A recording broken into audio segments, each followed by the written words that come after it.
Hello, my name is Mr. Wilke. We're learning statistics and we're starting chapter 4. Chapter 4 is called collecting data. We're going to learn about samples and surveys today. Well, let's start. Today we're going to learn a whole bunch of new words and hopefully understand a little bit about how data is collected and good ways to collect data and bad ways to collect data. So let's start off with something we should already know. A population. Population is the entire group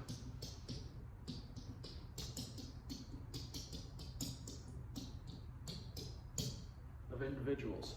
Now, the population could be everybody on Earth. It could be everybody in America. It could be everybody that goes to San Mateo High School. Just whatever the entire group of individuals is, that's the population. If we want to collect data about a population, that's difficult to do, right? Because populations tend to be rather large. In America, we do it once every 10 years. It's called the census. The census is when we collect data from everyone in the population. Now, censuses are incredibly difficult to do because, well, let's think about America. There's 300 plus million people. If you want information from 300 plus million people, that's a lot. It takes some time to get everybody. It takes some time to go through all that information. So we don't do it very often. We do it once every 10 years. Okay? If you want information about all of, a school, it's not as difficult, but it's still not easy. Okay? So instead of getting a census to get information about a population, we look at what's called a sample.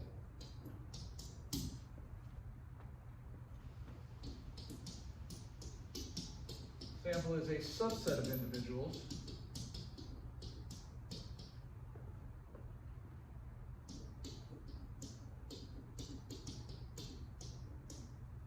from which we collect data.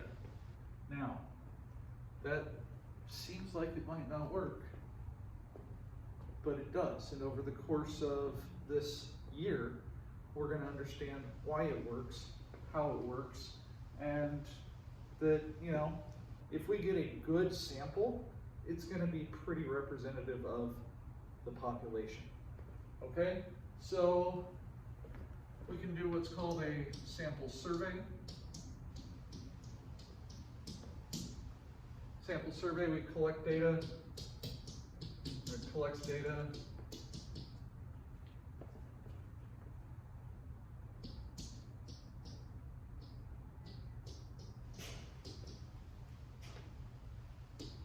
from a sample to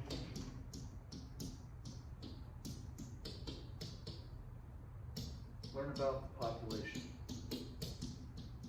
Okay? So we collect data from a sample to learn about the population, and that's it. That's all we've got to do. Instead of asking an entire population, we get a sample and we can get pretty good information about the population. Now, that's only if we take a good sample. Let's talk about bad sampling, okay? So,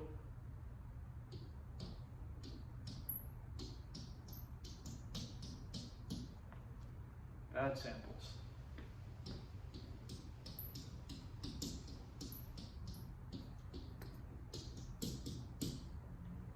A convenience sample. That sounds good, doesn't it? I mean, convenient, it's easy, that's nice, we like convenience. So what's wrong with a convenience sample? Well, what is a convenience sample? It only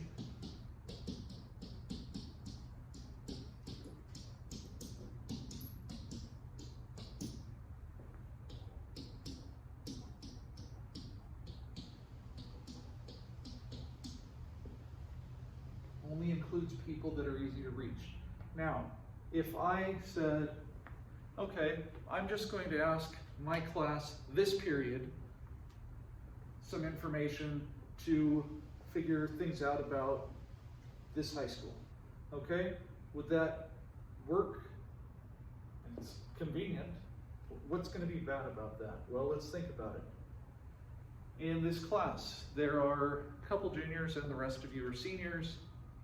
So if I said, oh, this high school has no freshmen or sophomores, that doesn't make any sense. We can't do that. This is an AP class. Do 100% of high school students take AP? No, of course not. So convenience sample doesn't necessarily get you the information you want, because there's going to be bias. Okay? Bias is likely to overestimate or underestimate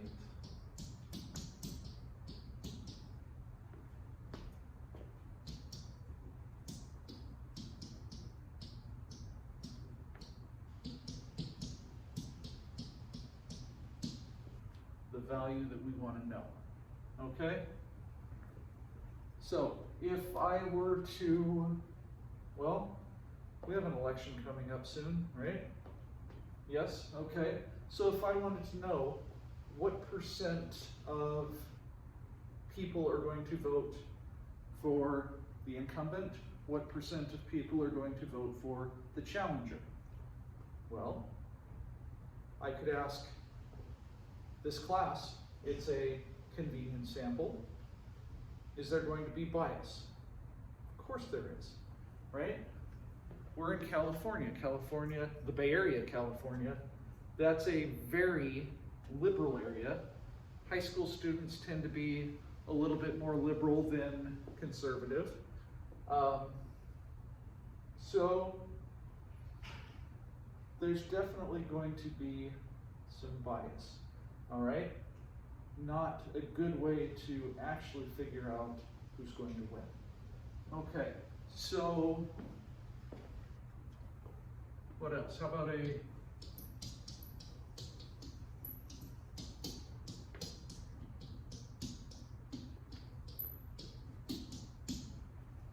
voluntary response sample? Okay, so let's say, well, let's say what it is first. People choose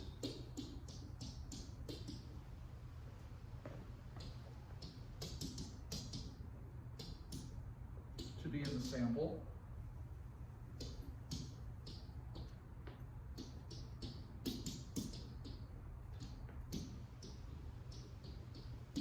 By accepting a general invitation. So this might be if you're watching the news and they say, call in to this number if you're going to vote this way, call into this number if you're going to vote that way. That's voluntary response. So let's think about why this is bad.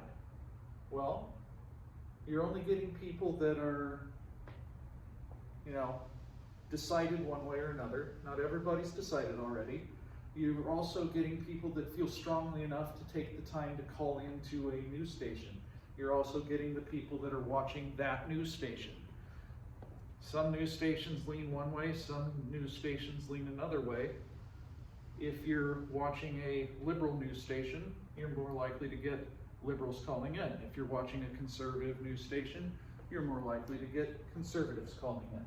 Okay? It's voluntary response sample. That's a bad sample. Okay? So if anyone says, oh, in this poll on Twitter, well, that doesn't really tell you any scientific results. It tells you what your Twitter followers who cared enough to bother to click on something believe, not a good scientific poll. Okay? So let's talk about good sampling.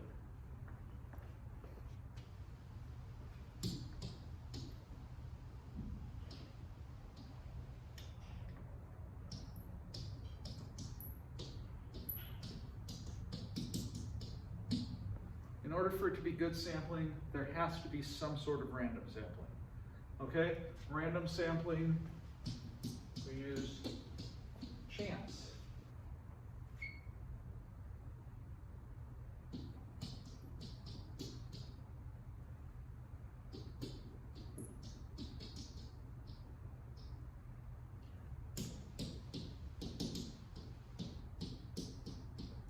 Use a chance process to decide who's chosen. What do I mean, chance? Random chance. So if I don't know how big the hat would have to be to hold all the names of everybody in the country. It's a big hat. But if I threw, everybody's name on a piece of paper in a hat, pick it out. Hey, look, let's call this person. Okay, let's call this person. Let's call this person. Okay? If we did that, that's going to get us a good sample. It's a random sample. Okay? Let's talk about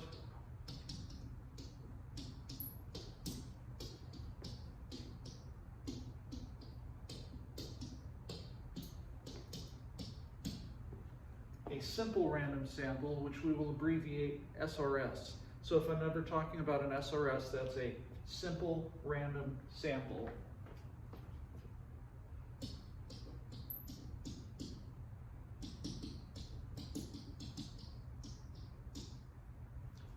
Every individual and every possible sample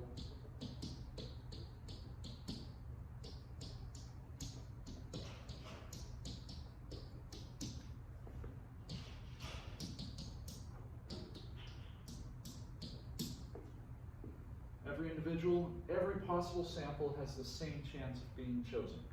Okay? So let's say there's 300 million people in America. We're going to choose 1,000 because 1,000 is a pretty good number. It's going to give us a pretty accurate result. And it's not impossible to talk to 1,000 people, especially if you have, 50 people working for you. It's not nearly as bad, right? Okay, so every individual and every possible sample has the same chance of being chosen. So again, this is like putting everybody's name in a hat, or we can assign everybody a number. Could you imagine assigning everybody in America a number? Or do we already do that? Right? Somebody got assigned that number at some point, right? 567-680-515. I hope it's not yours. It's not. It's Nixon's. He's not using it. Anyway, okay, so now you don't know, but I do. All right. Every individual, every possible sample has the same chance of being chosen. We can number everybody and use a random number generator. We can use a random table of digits, which I will show you how to do at the end of the video. There's all sorts of things we can do. This is the absolute best way to pick a sample. Simple random sample, and SRS. Now, problem with it is it's still hard to get everybody, right? So there's other methods we can use. We can use what's called a stratified random sample.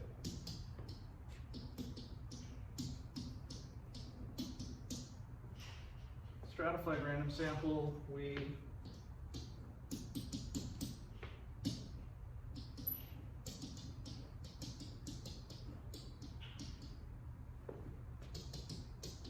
split the individuals into groups or strata, and then do an SRS. Why? Why would I do that? Well, let's think about that. If I want to take a random sample of students at this high school, maybe I want to make sure I get the same number of freshmen, same number of sophomores, same number of juniors, and same number of seniors. Maybe I want to split it up into gender first to make sure I have the same number of boys, same number of girls. Maybe I want to make sure our trans students are represented. Okay? There's things we could do. All right. So, stratified random sample like that. Let's talk about a cluster sample. Well, what's a cluster? Things cluster together, right? Okay, so what we do is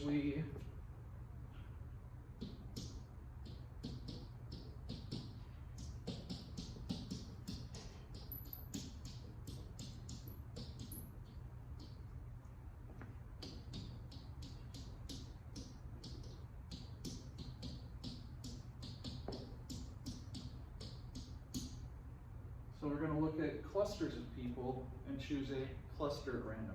Now, this could work at a high school. I might say, okay, I want a sample of 140 students. That's about 10% of the population. That's 4 classes.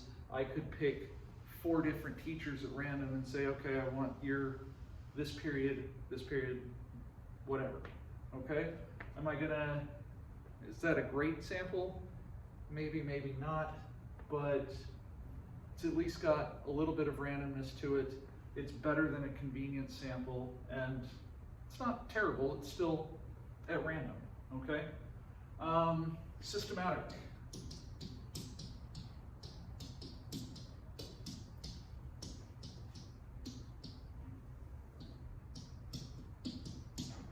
Random sample. Systematic, when you do things systematically. So we're going to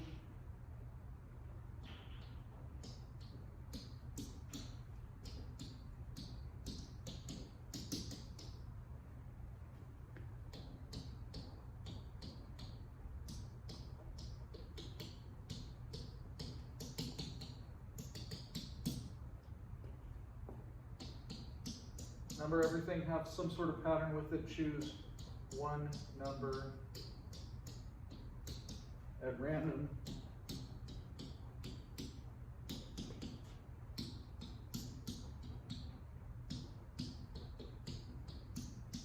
Then use the pattern, okay? So for example, I may say something like, well, let's number everybody from, we'll just use the school from 1 to 1400, okay?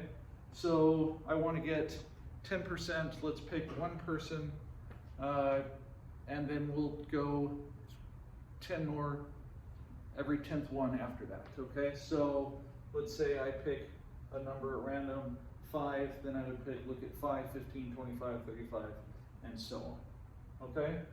Each individual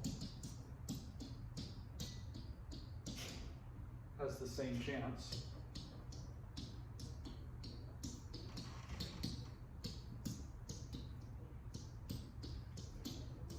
But not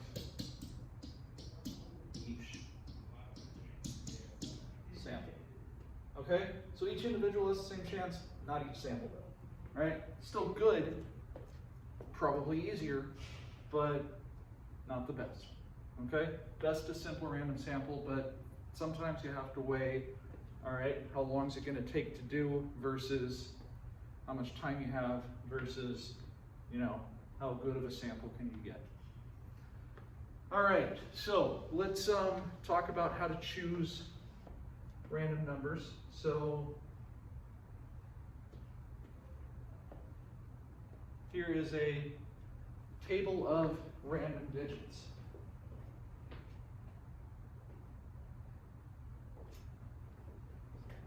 So if I'm choosing people, first I need to decide, am I choosing with replacement or without replacement? If I'm choosing without replacement, if I come to the same number, I have to skip it. If I'm choosing with replacement, then I can pick the same number twice, and that's okay. So let's say we're just going to go out of 1,000 people, I want to pick the first 10. Okay, so pick a line in the random number chart. It doesn't matter where you start, it's all random. So I'm going to start at number 116 because I can actually see it here. Can everybody see that? If you can't, sit closer to your screen. So 116. All right. So I'm going to look the first, I'm picking 3-digit numbers because it's 1 to 1,000. 1000's a 4-digit number, so I'm going to call 1000 as 000. Okay?